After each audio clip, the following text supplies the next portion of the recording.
ജീവിതത്തിലെ പല പ്രതിസന്ധി ഘട്ടങ്ങളിലും ശാരീരികമായും മാനസികമായും നാം തളർന്നു പോകാറില്ലേ? എന്നാൽ വളരെ കഠിന പരീക്ഷണങ്ങളിലൂടെ കടന്നുപോയിട്ടും അതിനെയെല്ലാം ശക്തമായും ധീരമായും അതിജീവിച്ച് മുന്നേറുന്ന ഒരു ടീച്ചറിനെ ഞാൻ നിങ്ങൾക്ക് ഇന്ന് പരിചയപ്പെടുത്താം.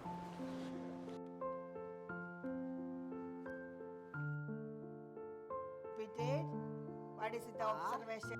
NH. This mixture is called Lucas reagent. Good morning. ടീച്ചറിനെ ഞാൻ പരിചയപ്പെടുന്നില്ല. ടീച്ചറിന്റെ കാര്യങ്ങളൊന്ന് നിങ്ങളോട് പറയും. അതിനുശേഷം ഞാൻ വളരെ ചുരുക്കത്തിൽ ചെറിയ കുറച്ച് ചോദ്യങ്ങൾ ടീച്ചറിനോട് ചോദിക്കാം. ടീച്ചർ തന്നെ ഒന്ന് കാണികളോട് പറയും. ടീച്ചർ ആരാണ്, എന്താണ്? എൻ്റെ പേര് Ancy Rose Mathew. Holy Family Higher Secondary School Kottayam, ഈ സ്കൂളിലെ കെമിസ്ട്രി അധ്യാപികയാണ്. 26 വർഷമായിട്ട് ഞാനിവിടെ +2 ടീച്ചറായിട്ട് ജോലി ചെയ്യുന്നു. പിന്നെ സാറ് പറയണ്ടേ? സാറിന് വിളിക്കരുത്. പിന്നെ എന്തൊക്കെയാ പറയണ്ടേ? ഒരുപാട് പ്രതിസന്ധികളിലൂടെയും ആരോഗ്യ പ്രശ്നങ്ങളിലൂടെ ഒക്കെ കടന്നുപോയിക്കൊണ്ടിരിക്കുന്ന ഒരാളാണ്. എന്താണ് ടീച്ചറിന്റെ ആ പ്രശ്നങ്ങളെന്ന് ടീച്ചർ നമ്മളോട് പറയും. എന്നെ സംബന്ധിച്ച് 2019 ആ കൊറോണ തുടങ്ങുന്നതിന് തൊട്ട് മുമ്പ് ഒരു ന്യൂമോണിയ വന്നു. ന്യൂമോണിയയുടെ ബാക്കി പത്രമെന്നോണം എൻ്റെ കിഡ്നി ഫെയിലിയർ ഉണ്ടായി. അന്ന് മുതൽ ഇപ്പം 5 വർഷമായിട്ട് ഇന്ന് വരെ ഡയാലിസിസ് ചെയ്തുകൊണ്ടിരിക്കുകയാണ്. ഡയാലിസിസ് 2 വർഷം ചെയ്തപ്പോൾ കിഡ്നി ട്രാൻസ്പ്ലാന്റിന് വേണ്ടി ശ്രമിച്ച് ഒരു ഹോസ്പിറ്റലിൽ അതിൻ്റെ വർക്കൗട്ടുകൾ ചെയ്യുന്നതിനിടയിൽ, അതായത് സ്പോൺസറെ കിട്ടി, ഗവൺമെൻറ് അപ്രൂവൽ കിട്ടി, ബാക്കി ടെസ്റ്റുകളെല്ലാം കഴിഞ്ഞു. ട്രാൻസ്പ്ലാന്റിന് ഡേറ്റ് തരാൻ വേണ്ടി MRI സ്കാൻ ചെയ്തപ്പോഴാണ് എൻ്റെ റൈറ്റ് ബ്രസ്റ്റിൽ ഒരു ഗ്ലാൻഡ് ഉണ്ടെന്ന് കണ്ടുപിടിക്കുകയും അത് ബയോപ്സിക്ക് കഴിച്ചപ്പോൾ CA ബ്രസ്റ്റാണെന്ന് കണ്ടുപിടിക്കുകയും ചെയ്തു. അന്ന് മുതൽ ഓങ്കോളജിയിലെ ട്രീറ്റ്മെൻറ്റ്, സത്യത്തിൽ ആ ട്രാൻസ്പ്ലാന്റ് മാറിപ്പോയപ്പം മാനസികമായിട്ട് ഞാൻ വളരെ തകർന്നു. ഒരുപാട് പ്രതീക്ഷയോടെ കാത്തിരുന്ന് ഡേറ്റ് കിട്ടും എന്നായപ്പോൾ മാറിപ്പോയത്. അപ്പോൾ എനിക്ക് വലിയ പ്രയാസമായിരുന്നു. അവിടെയും ദൈവം എനിക്ക് ശക്തി വന്നു, അവിടുന്ന് ഓവർകം ചെയ്തു. ഇപ്പോൾ അടുത്ത രോഗത്തിൻ്റെ ചികിത്സയും കൂടെ ചേർത്ത് നടത്തിക്കൊണ്ടിരിക്കും. ഇതിനിടയിലൊക്കെയും ടീച്ചർ അധ്യാപനം നിർത്തിയിട്ടില്ല. ഞാൻ മനസ്സിൽ വിചാരിക്കായിരുന്നു, സ്വാഭാവികമായിട്ടും ഒരു ടീച്ചറിന്റെ മകനേക്കാൾ പ്രായം കുറവായിരിക്കുള്ളൂ എനിക്ക്. എന്നാലും ഞാൻ ചിന്തിക്കായിരുന്നു, എന്താണല്ലേ ഇപ്പോ നമുക്കൊക്കെ ചെറിയ പ്രശ്നങ്ങൾ വരുമ്പോഴേക്കും നമ്മൾ തകർന്ന് തരിപ്പണമായി പോകുന്നു, ഇല്ലാണ്ടായി പോകുന്നു. ഇത്ര വലിയ പ്രശ്നങ്ങളിലൂടെ കടന്നു പോയിട്ടും ടീച്ചർ വളരെ ശക്തമായിട്ട് ഇതിനെയൊക്കെ ഓവർകം ചെയ്ത് എനിക്ക് ബുദ്ധിമുട്ടുകൾ ഇല്ലെന്നല്ല ഞാൻ പറയുന്നത്. കീമോ എടുത്തു തുടങ്ങി, മുടി മുഴുവനും പോയി. അപ്പോൾ എനിക്ക് എന്നെ തന്നെ ഫേസ് ചെയ്യാൻ ബുദ്ധിമുട്ടുണ്ടായിരുന്നു. അപ്പോൾ എൻ്റെ ബ്രദർ എനിക്ക് വിഗ് മേടിച്ചു വന്നു. ആ വിഗ് വെച്ച് കീമോ ഉള്ള ദിവസങ്ങളിലോ അല്ലെങ്കിൽ വലിയ ബുദ്ധിമുട്ടുള്ള ദിവസങ്ങളിലോ മാത്രം സ്കൂളിൽ വരാതിരുന്നിട്ട് കണ്ടിന്യൂസ് ആയിട്ട് ഞാൻ ക്ലാസ്സിൽ വരുമായിരുന്നു. ഇടയ്ക്ക് ബുദ്ധിമുട്ടുകൾ ഉണ്ടാകുമ്പോൾ ലീവ് എടുക്കും, എന്നാലും അതൊരു നീണ്ട അവധി എടുത്തിട്ടില്ല. സ്കൂളിൽ നിന്നാണെങ്കിലും വളരെ സപ്പോർട്ടാണ്. പ്രിൻസിപ്പളാണെങ്കിലും കൂടെയുള്ള സഹപ്രവർത്തകരാണെങ്കിലും വളരെ പ്രോത്സാഹനവും ധൈര്യവും തരുന്നുണ്ടായിരുന്നു. അതുമാത്രമല്ല, എൻ്റെ ഓരോ അവസ്ഥകളിലും അവർ പിന്തുണ മാത്രമല്ല, ആത്മാർത്ഥമായിട്ടുള്ള സഹകരണം, സാമ്പത്തികമായി പോലും സഹകരണം തരുന്ന കൂട്ടുകാരുണ്ട് എനിക്ക്. അവരൊക്കെ എൻ്റെ കൂടെയുണ്ട്.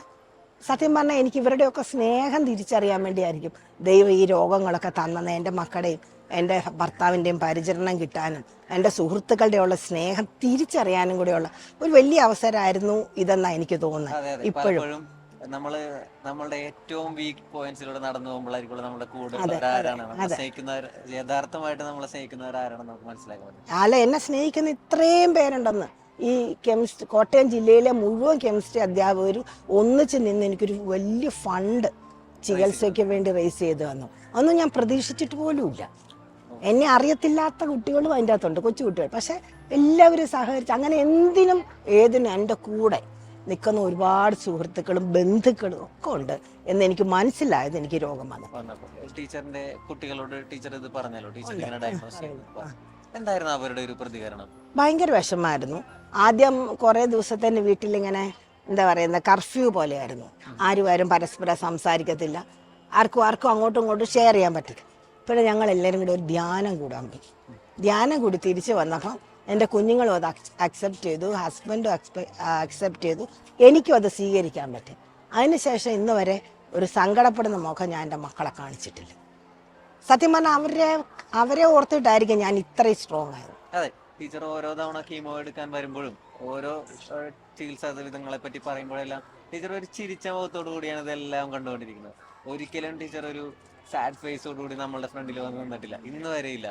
ഞങ്ങള് ഇതിനെപ്പറ്റി ഇപ്പോൾ പലരും എനിക്ക് ക്യാൻസർ ആണ് അല്ലെങ്കിൽ എനിക്ക് ഇങ്ങനെ ഒരു രോഗം ഡിറ്റക്ട് ചെയ്തു എന്ന് പുറത്ത് പറയാൻ മടിക്കുമ്പോൾ ടീച്ചർ അതെല്ലാം ഇതെനിക്ക് ദൈവം തന്നതാണ്, ദൈവം എന്തെങ്കിലും കാരണം ഉണ്ടായിട്ട് തന്നതായിരിക്കും എന്ന് ഉറച്ചു വിശ്വസിച്ച് നിങ്ങളുടെ മുമ്പിൽ വരാനും കാണിച്ച ഒരു നല്ല മനസ്സിന് ആദ്യമേ നന്ദി പറയുന്നു. ഇതുപോലെ പലരും, അതായത് നമുക്കറിയാവുന്ന പല ആളുകളും ട്രീറ്റ്മെന്റിനെ ഭയന്ന് ട്രീറ്റ്മെന്റിലേക്ക് വരാതെയും അതാണ് ഏറ്റവും വലിയ പലപ്പോഴും പ്രശ്നം. ഒളിച്ച് വെക്കുന്നു, സിംറ്റംസ് പറയുന്നില്ല. ഏർലി സ്റ്റേജിൽ ഡിറ്റക്ട് ചെയ്യേണ്ട പല ക്യാൻസറുകളും സ്റ്റേജ് 4-ലെത്തി നമ്മളുടെ അടുത്ത് വരും, നമുക്ക് ചികിത്സിക്കാൻ അവസരങ്ങൾ ഇല്ലാതാകുന്നു. അപ്പോൾ അങ്ങനെയുള്ളവർക്ക് ടീച്ചർ ഒരു വളരെ വലിയൊരു പ്രചോദനമാണ്. ടീച്ചറിന് ഇങ്ങനെയുള്ള വ്യക്തികളോട് എന്താണ് പറയാനുള്ളത്? ഇന്ന് മെഡിക്കൽ സയൻസ് ഒരുപാട് അഡ്വാൻസ്ഡാണ്. നമുക്ക് ഒരാൾക്ക് ഒരു രോഗം വന്നാൽ പല ഓപ്ഷൻസ് ഉണ്ട് അതിനെ ചികിത്സിക്കാനും നേരിടാനും. നമ്മൾ മുന്നോട്ട് വന്ന് ആ ചികിത്സാ രീതികളിലേക്ക് സഹകരിക്കുക, അത്രേ ഉള്ളൂ നമുക്ക് ചെയ്യാൻ പറ്റുന്നത്. അങ്ങനെ ചെയ്താൽ നമുക്ക് നമ്മുടെ രോഗത്തിൽ നിന്ന് രക്ഷപ്പെടാൻ പറ്റും, മത്സരിച്ച് തോൽപ്പിക്കാൻ പറ്റും എന്നാണ് എൻ്റെ അഭിപ്രായം. ടീച്ചർ പറഞ്ഞല്ലോ, ടീച്ചറെ പലരും സാമ്പത്തികമായിട്ടും പലതരത്തിലും ടീച്ചറിനെ സഹായിച്ചു. ഇപ്പോ ക്യാൻസർ ആണെന്ന് പറയുമ്പോൾ പലരും സിമ്പതിയോടെ നോക്കണവരുണ്ടാവും, സ്നേഹത്തോടെ നോക്കണവരുണ്ടാവും. പലതും ടീച്ചറിനെ ടച്ച് ചെയ്ത ഒരു മൊമെന്റ് എൻ്റെ സ്റ്റാഫ് റൂമിൽ എന്നോടുള്ള ഈ രോഗത്തെക്കുറിച്ചോ രോഗത്തിൻ്റെ ക്ഷീണത്തെക്കുറിച്ചോ ഒന്നും സാധാരണ പോലെ. പണ്ട് ഞാൻ വരുമ്പോൾ എങ്ങനെയാണ്, ഞാൻ എന്നും വരുമ്പോൾ എന്തെങ്കിലും മിച്ചറോ സ്നാക്സോ കൊണ്ടുവരും. അപ്പം ഞാൻ കയറി വരുമ്പോഴേ വേറൊന്നുമല്ല, ഇനി നമുക്ക് സ്നാക്സ് ഒക്കെ റെഡി. അങ്ങനെ ഒരു മാറ്റവും ഇല്ലാത്ത സാധാരണ രീതിയിൽ എന്നോട് ഇവിടെ ഇടപെടുമ്പം എനിക്ക് ഇച്ചിരി കൂടെ ധൈര്യവും സന്തോഷവും ഒക്കെ കിട്ടുന്നത്. അല്ലാതെ സഹതാപോ അല്ലെങ്കിൽ അങ്ങനൊന്നും കാണിക്കുന്ന ഇല്ല. അങ്ങനെ കാണിച്ചാൽ അത് ശരിയാവത്തില്ല. ഒരിക്കലും ഒരു രോഗിയോട് സഹതാപമല്ല വേണ്ടത്, സാധാരണ പോലെ ഇടപെടുക. രോഗത്തിൻ്റെ അവസ്ഥകളൊക്കെ എല്ലാവർക്കും ഉണ്ട്. ടീച്ചർ അതേപോലെ ടീച്ചർ ട്രീറ്റ്മെന്റ് അണ്ടർഗോ ചെയ്യുന്ന സമയത്ത് ട്രീറ്റ്മെന്റിലൂടെ കടന്നു പോകുമ്പോൾ ഈ ഓൾട്ടർനേറ്റീവ് തെറാപ്പി ഓപ്ഷൻസ് ഒക്കെ ആരെങ്കിലും ഒക്കെ ഒന്ന് പറഞ്ഞിട്ടുണ്ടാവുമല്ലോ. ഒരുപാട് പേര് ഇതേപോലെ ഞങ്ങൾ വൈദ്യന്റെ പോയി, ഞങ്ങൾ ഇന്ന ചികിത്സ ചെയ്തു അങ്ങനെയൊക്കെ പറഞ്ഞു. ടീച്ചർ എന്തുകൊണ്ട് ആ ഒരു തരത്തിലേക്ക് ചിന്തിച്ചില്ല, അല്ലെങ്കിൽ മോഡേൺ മെഡിസിൻ ചൂസ് ചെയ്തു? അങ്ങനെയുള്ള എന്നെ സംബന്ധിച്ച് അലോപ്പതിയാണ് അഡ്വാൻസ്ഡ് ആയിട്ടുള്ള ഒരു മെഡിക്കൽ ബ്രാഞ്ച് എന്നാണ് ഞാൻ വിശ്വസിക്കുന്നത്. അതുകൊണ്ട് തന്നെയാണ് ഇതര ആരോഗ്യ പ്രശ്നങ്ങൾ വന്നിട്ട് കൂടി ശക്തമായ ചികിത്സകൾ ചെയ്യുന്നതിനിടയിലും ടീച്ചർ അധ്യാപനം നിർത്താതെ ടീച്ചർ എന്താ പറയാ ശക്തമായിട്ട് ഇതിനെയൊക്കെ തകർത്തെറിഞ്ഞുകൊണ്ട് മുന്നോട്ട് പോകുന്ന ഒരു വ്യക്തിയാണ്. എന്താണ് ടീച്ചറിന്റെ ഒരു ഇതിനൊക്കെയുള്ള ഒരു മോട്ടിവേഷൻ അല്ലെങ്കിൽ ഇതിനൊരു പ്രചോദനം? എങ്ങനെയാണ് ഇതൊക്കെ സാധിക്കുന്നത്? ദൈവം തരുന്ന ശക്തിയാണെന്നാണ് ഞാൻ വിശ്വസിക്കുന്നത്. പിന്നെ വെറുതെ ഇരിക്കാൻ എനിക്കിഷ്ടമില്ല, തകർന്നു പോകാനും ഇഷ്ടമില്ല.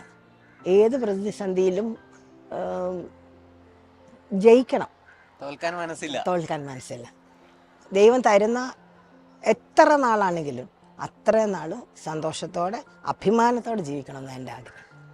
അവിടെ രോഗമോ ബുദ്ധിമുട്ടുകളോ ഒന്നും ഒരു തടസ്സം ഇതേ ഉള്ളൂ.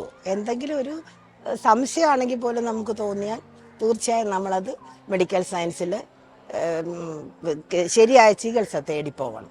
മറച്ചു വയ്ക്കുകയോ പേടിച്ചിരിക്കുകയോ നാണിച്ചിരിക്കുകയോ ഒന്നും ചെയ്താൽ അത് നമുക്ക് തന്നെയാണ് ദോഷമായിട്ട് തീരുന്നത്.